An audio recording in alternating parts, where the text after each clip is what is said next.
Welcome to the Win, Make, Give podcast. Chad Hyams here with my friend Bob Stewart. Bob, how are you today? Hey, Chad, I'm good. You know, we're in the studio, right? The podcast studio. And I feel like it's been a hot minute since we've been in here doing this. And I miss Dave. He's over here, but it's good to be back in the studio, as it were. Yes, it is, Bob. And every time we come in, there's more stuff. Yeah, what do we got? Ben's turned this into a collection room. Oh, look at this. We got a new, what is this thing over here? See, right? There's new posters on the wall. There's new stuff over there. Who knows what's going on? All I know is Dino is still here with me.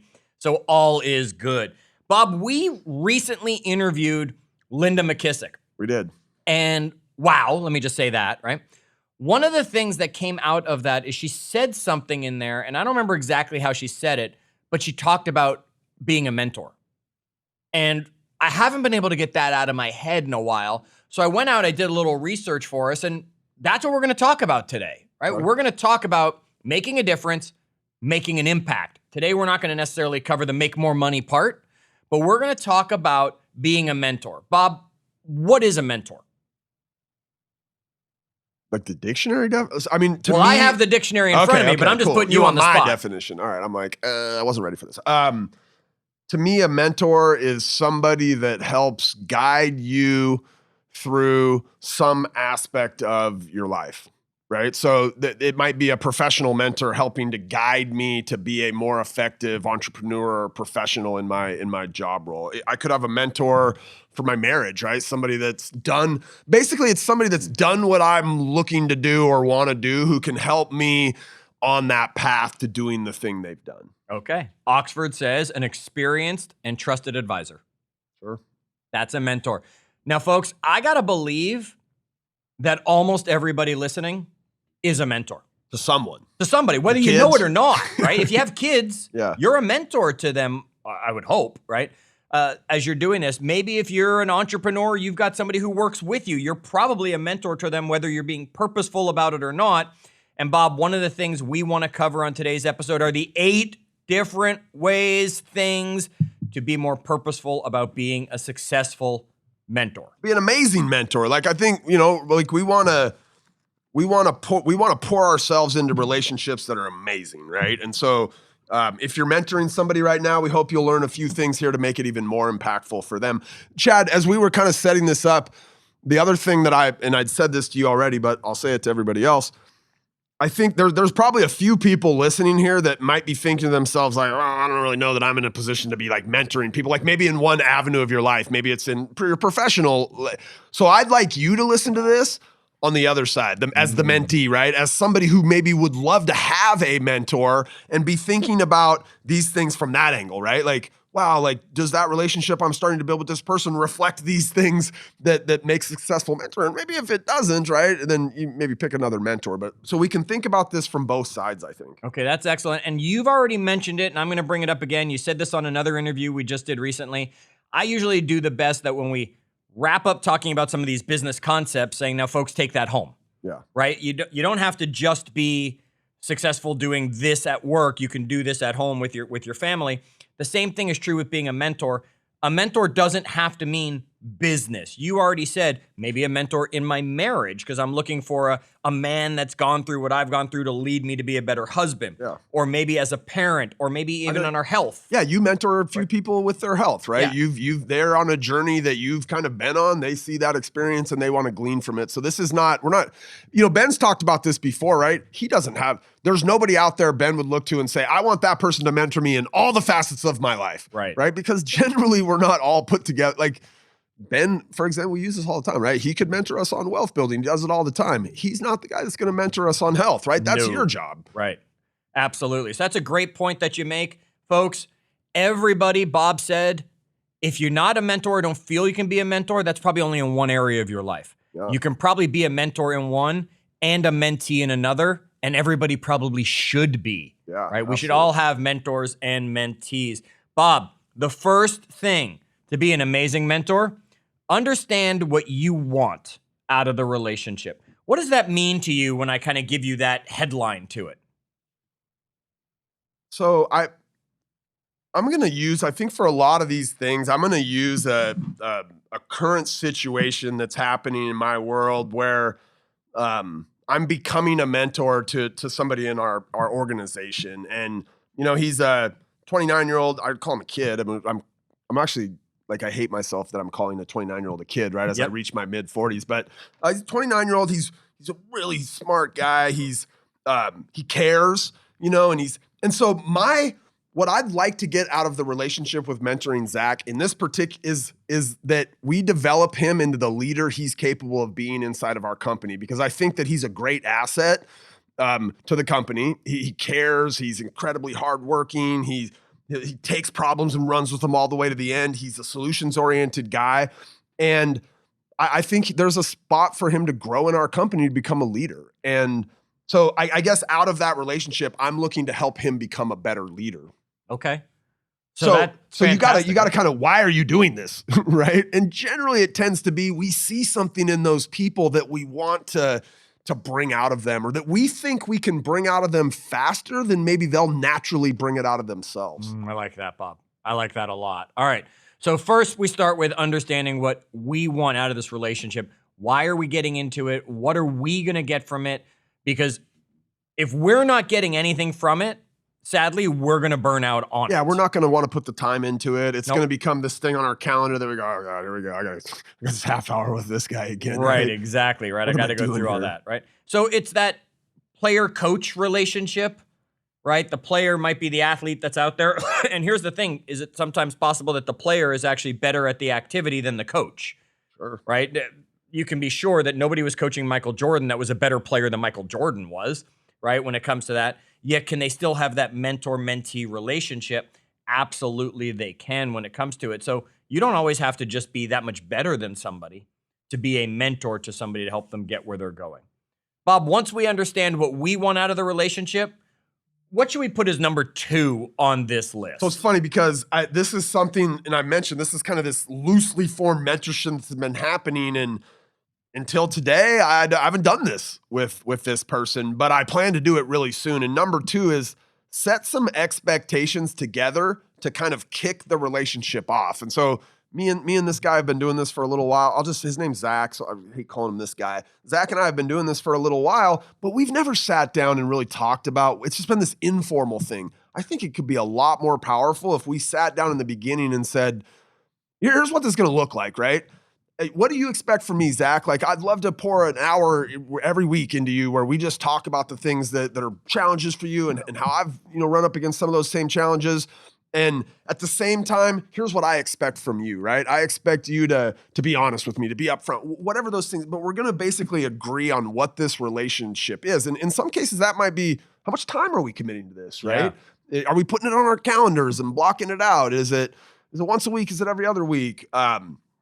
What kind of things are on the table and what kind of things are off the table, right? There might be certain mentor relationships where people don't want to expose all their private details to you or their financial details to you, but they're okay talking with you about health, Chad, but they'd prefer that you didn't ask them about their finances, right? So I think getting a good foundation of what's okay, what's off limits, and we'd rather just that, you're not their mentor for that thing, would be some of the things that I'd consider setting out in expectations. Do you have some other things you think are important to kind of get out there up front? Some would be things like, how long are we going to do this for? I mean, you talk about how often are we going to meet, but what about, hey, for the next year, I'm going to take you under my wing, and at the end of the year, I'm kicking you out of the nest. You got to go. I'm going to take someone else under my wing. Is there a time length, or is this hey, I'm your mentor for life. I'm going to always do my best to be that person who's a step ahead of you?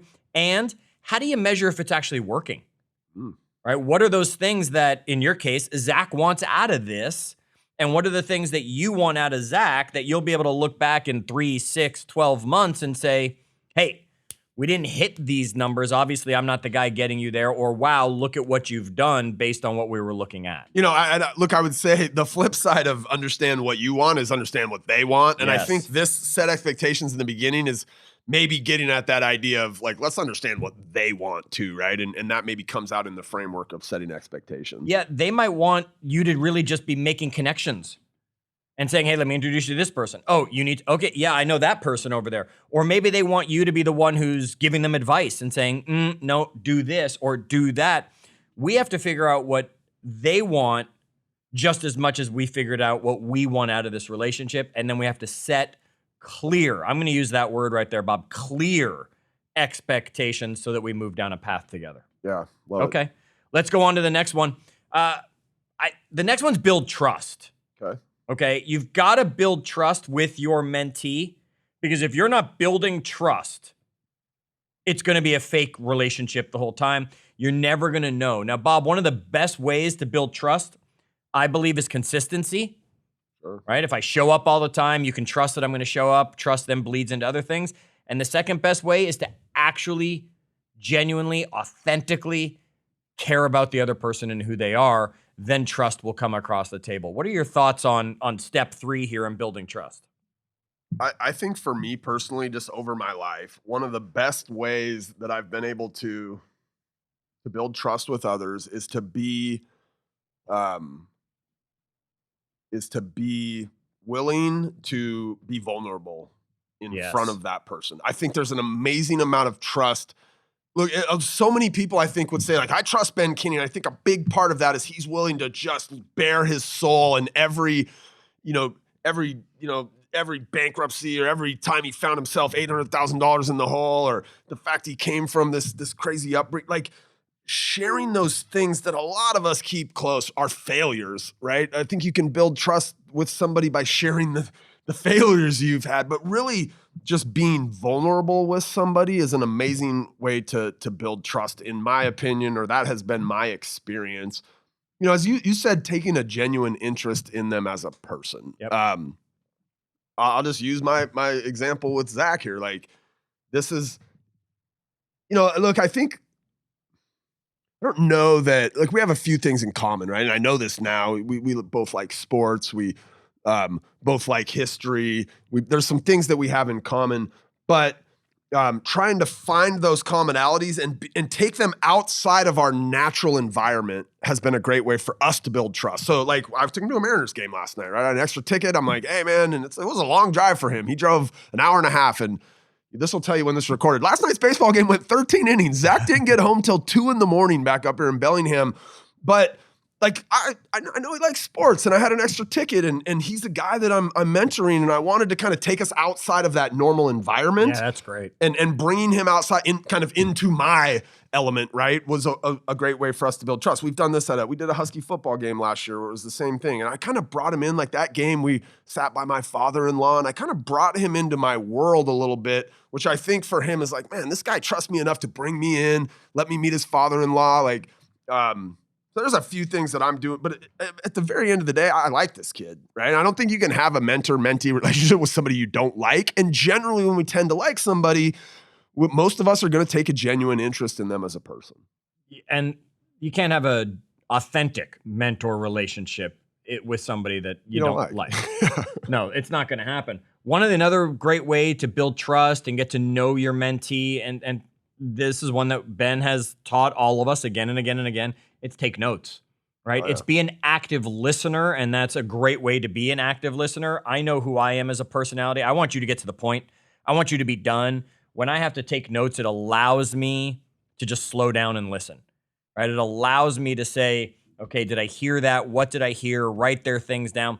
I'm going to start building trust with them because, one, now I'm going to actually be able to refer back to it and say, hey, you said to me this. And they're like, wow, he was really listening. And it's going to show them that I'm absolutely engaged in that relationship that we're building together. Another thing that Ben's done here with me quite often, many of our interactions are work related. Probably 95% of our interactions are work related, right? Sure. But he makes a point every now and then.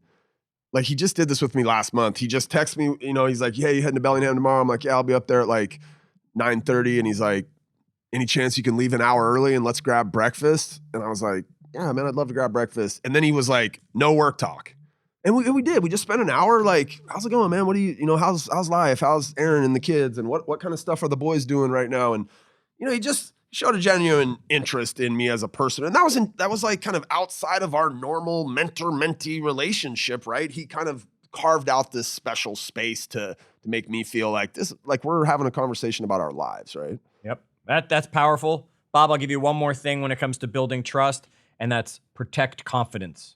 Right? How many times do I sit down with a mentor or something like that, or you, or whatever it be, and if I feel that just telling you means it's going to go right to the ear, I'm never going to talk. Yeah. Right? I'm going to shut down immediately. I'm going to feel this is not a safe place. So you've got to be able to protect those confidences so that a mentor is able to assist the mentee to overcome the challenges that are in front of them without necessarily throwing them under a bus. Here, Chad, I have one more thing on this theme here, and your comment about protecting their confidence kind of reminded me of this. I think all of us have like a work persona and a home persona. And look, as much as we can do to make those the same thing, I think probably the more authentic we feel about ourselves, but we do have different personas there. And one of the things that I've done with Zach is I've let him a little bit into my personal persona, right? It's like, he gets to see me in a slightly different way than everybody else here. Now, you guys are a little bit different, you and Dave, where we sit around here in the podcast room and you get the authentic me, right? But most of our employees get, a version of me that's not, 100% me. And when you're mentoring somebody, I think letting them in a little bit to that more authentic you is another great way, because they kind of go, oh, I know Bob in a little bit different way, right? And that builds a level of trust. And maybe a lot of that's related to kind of the vulnerabilities you're willing to share, which, to wrap this up, is where we started. Sure. Sounds to me like we need to do an episode just on, the top 87 ways to build trust. Because we could probably keep going on this. Yet let's go on this mentor conversation, Bob, and stick there. So first thing we said so far was, what do you want out of this relationship is the first thing. The second thing is maybe set expectations with that mentee and mentor conversation. It's not mentor set expectations with mentee. It's mentor-mentee set expectations, right? It's build that trust by taking a genuine interest in that person. The next one, Bob, number 4 on this is going to be know when to give advice and when to bite your tongue. Okay? Because there are going to be times that we should give advice right away. Because I know you're about to go do something stupid, right? Or I know you're about to step in a hole that I've already stepped in many times, and I'm attempting to keep you out of it. That's where the relationship is. Yet sometimes, and again, this is one that Ben's very good at. He's got that patience. And sometimes I think he does it just so then everyone solves their own problem and stops bothering him with it. But he says, okay, time out. Let me have a little time to think about that and come back to you with what I think is the right answer. Yeah, I think when you're in that scenario where you're mentoring somebody, you feel like you have to have an answer. Yeah. Right? I think in a lot of places in our lives, I think some of us feel like, man, I gotta have an answer for that. I do this with my wife all the time. She'll say something and I'm like, well, why don't you do this? And she's like, I wasn't looking for. Now I'm better, right? When we start into a conversation, I'm more likely to be like, is this you're just I too have been thirsty. Yes. Yeah, is this from White Men Can't Jump? There you go. Very good, Bob. Is this one of those, or is this something where you're looking for advice? And that's probably a great question to ask a mentee that's bringing something to you and wanting to kind of unload something, right? Hey, is this something that are you looking for my advice here? Or are you just kind of wanting to air this out and get it out of your head and put it out on the table, right? And sometimes the mentor might not even have the right answer, and the mentor needs to call timeout so that they can go do a little research or thinking or talking to some other people about it to be able to say, hey, at our next conversation, let me bring you an answer or my opinion. One of the things, Ben's a master at I think he's a master mentor in general, but he's really good at asking questions instead of giving answers, right? He's much more likely, if you bring a problem to him, to ask you 3, 4, 5, 8 questions before he ever gets into advice or answer mode.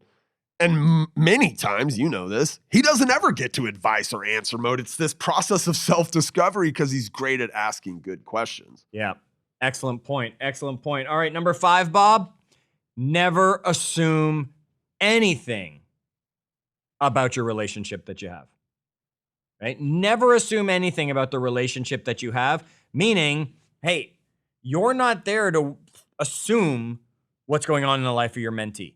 You're not there to assume who they are or what they're battling with. As you said, they might not let you into all areas of their life. They might say, hey, I'm really looking for a mentor relationship in this role, or I'm really looking for a mentor relationship in my health.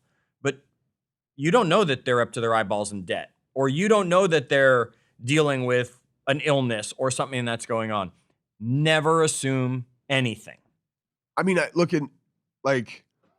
again, Ben's really good at this, and he's such a good mentor for us to learn how to be a better mentor to others. But ask, He'll ask the questions. And a lot of times when you get, a little bit into a relationship like this, you start to get to know the person, right? And all of a sudden they show up at work the next day and they've got that different swagger about them, or their shoulders are down a little bit. And, you kind of assume, man, something, right? But let's not assume what it is. Let's just ask him what it is. And Ben does this to me all the time. Hey, you okay, man? You look a little sad, or what's happening there? And most of the time he's right, by the way, right? But him kind of asking what's going on versus just assuming I'm in a bad mood and so he's going to steer clear of me, makes him a much more effective mentor. I think that's great, Bob. You're absolutely right.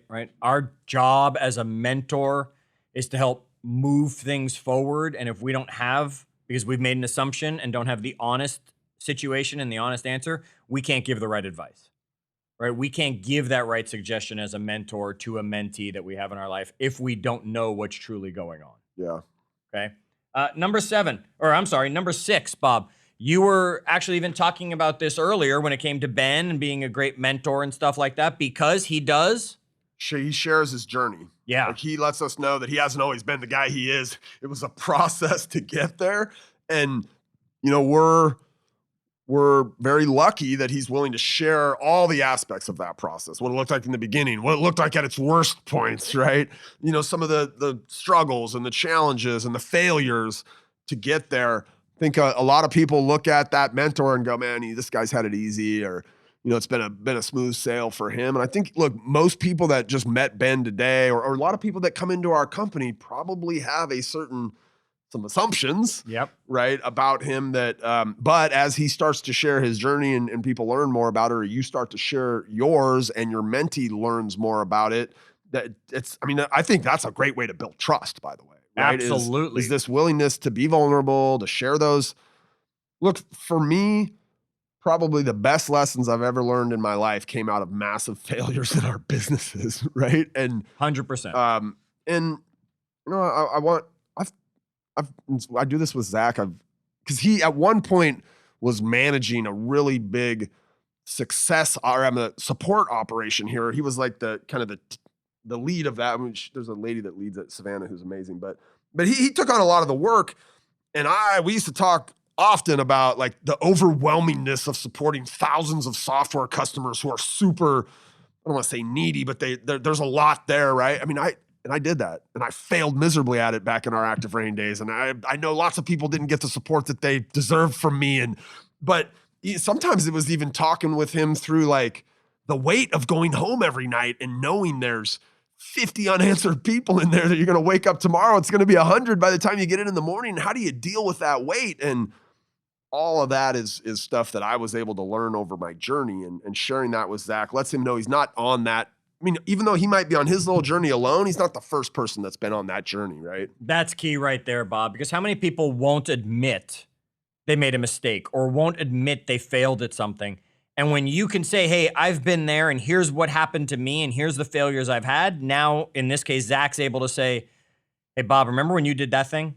Yeah, I just did that thing, right? How did you recover? How did you fix it? How did you move forward? Whatever they are, I need my mentor to step in here and really help me. So I think it's great to share our journey. And remember, even if I'm only being a mentor to them at work, that doesn't mean I shouldn't share some of my personal or financial or health related. You don't necessarily have to stay just in the lane they're in, because they'll just see failures and recovery, that they'll be able to start to feel confident saying, I have a failure, help me with the recovery. Yeah. Okay. So share your story. Bob, number 7 on our list. What do you got for number 7 on our list? I'm a big fan of this one just because it's celebrate the progress and the achievements that they're making as a result of some of those interactions that you're helping them with, right? Celebrate their successes. And I can remember we at one point had an acquisition, and I was pretty young in my career, and we'd been acquired by Market Leader, and you know some of those guys, but yep. There was a gentleman there, Scott Smith. Great guy. A great guy. And I get emotional about some of this stuff because like there's certain people that like I feel like I probably like need a conversation with Scott to let him know how much of an impact he had on my because he'd come in and he was I mean, he was essentially the guy I am now here at our companies today, right? That a lot of people look at and go, oh man, if like this, I hate to pat myself on the back, but like some of these people, they're, in their 20s, they're kids, they're here, they see this big operation, they're like, and like they see me as like this figurehead here, right? Absolutely. And so like I do make a point of going around and just first off meeting everybody in the company and letting them know that they're valuable here. But I can remember Scott stopping by my desk, back in those days and being like, hey man, I listened to that webinar you did today. Like, man, that was awesome. You crushed it right at the end there. And like, that made me feel so good. Like for the next 24 hours, I was floating around on cloud nine. Like the fact Scott Smith even knows who I am in the building, and let alone stops by my desk and is like giving me high fives over, a great webinar that I pulled off that day. That fed me.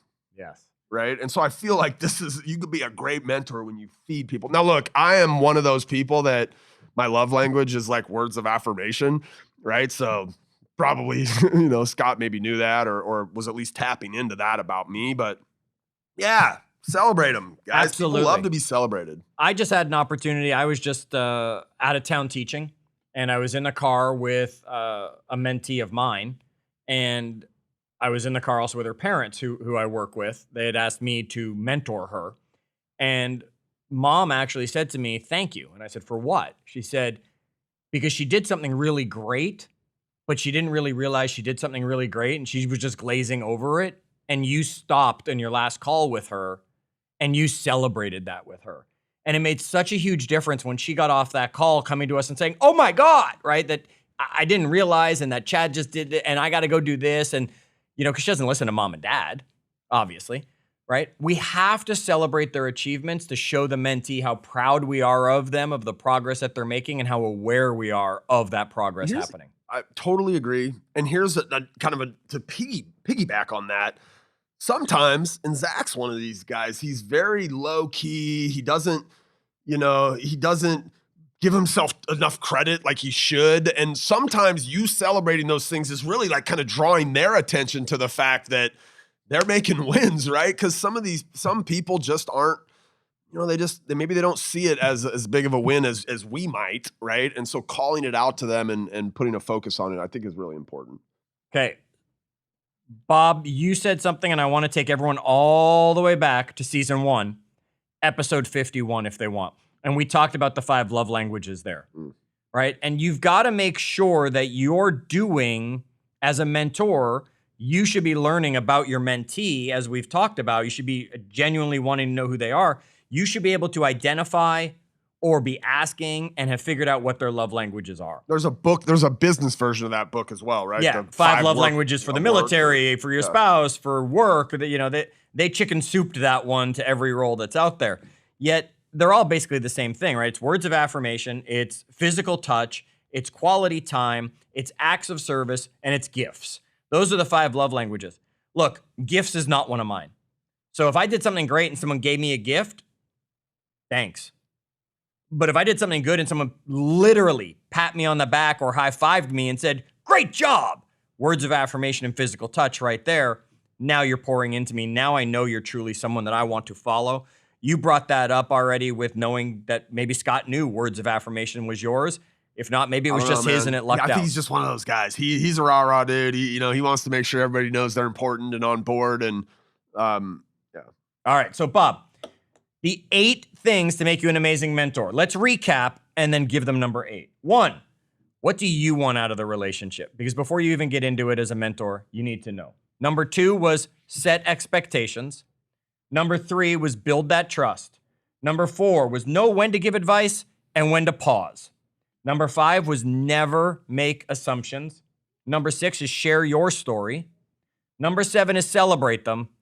Bob, I think number 8 is one everybody needs to make sure of, and they have to go through this list. Don't grab a mentee and start going 1, 2, 3. You got to go 1 through 8 to make sure you're prepared, because number 8, make sure you have the bandwidth to do it. Yeah. How many people attempt to be a mentor and within 2 weeks, they don't have time to show up at that little league game anymore, or they don't have the opportunity around work because they got too busy or whatever it is, and they don't become the mentor they should have been. And now the mentee's sitting there all on their own. They thought you were going to be that person to help them. Yeah. Okay. Yeah. Make sure you have the bandwidth for this. Yeah. Somebody's is trusting you with their development.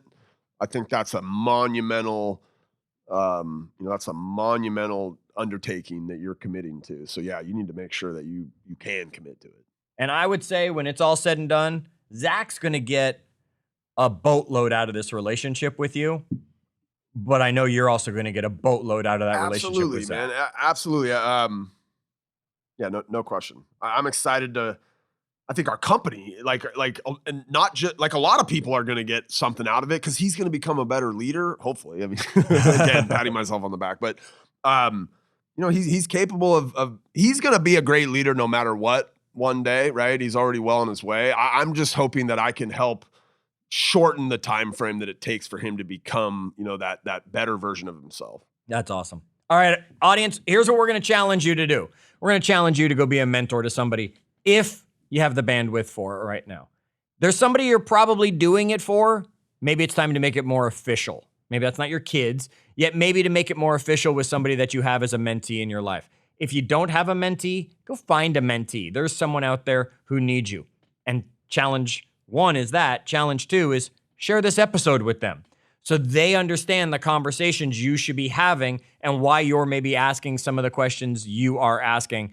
That would be a great way to help you along the way of sharing this. Bob, give me a last thought before we give them all the stuff that we do at the end. I'll give you one last thought because, again, I'm going to give this, this episode is going to force me to get a more formal relationship in place with Zach. But one of the things that I do with him is I'm constantly giving him stuff to read, to research, to check out. And Ben's always done that with us. And I think that's where that comes from me. But there's never a time where there's not a book somewhere within arm's reach of me that Ben suggested that I read. So it's that idea that, that relationship, maybe it's every 2 weeks you guys get together for a little bit. And sometimes there's daily interactions or whatever, kind of depending on who that mentee is, kind of physically or geographically related to you. Do they work with you or stuff like that? But in that interim time, give them resources, give them books, give them videos they should watch, give them a podcast episode to listen to, give them things that helped you become the person that's even capable of them wanting to be mentored by you, right? So that'd be my last thought, right? These are some great things that you want to do, but in that interim time, man, I got to keep that kid busy learning the stuff that we think is important for him to take in, right? Boy, that's brilliant leverage, Bob, because now how much smarter do you look sending him to a John Maxwell book about leadership to go read about? Yeah. Or sending him to Tom Wheelwright's book to go learn about some money stuff or whatever that would be. Absolutely. Fantastic suggestion. One thing you should definitely do with your mentees, you should get them signed up for the Win, Make, Give Wealth series, Wealth 2.0. There you go. Coming. Just go to Win. Make that a better sound. That was brutal. I don't know. My freaking vocal cords broke down right there. Go to winmakegive.com/wealth to get you and them registered for a chance to 1, learn from Ben on wealth building, and 2, maybe win some money. What are we saying? We're going to give more Ben Kinney money away? Ben's giving money away, so make sure you're there for it. Folks, join us in our Facebook group, Win, Make, Give. Let us hear your thoughts about being a mentor or even a mentee. Until our next episode, as always, do good.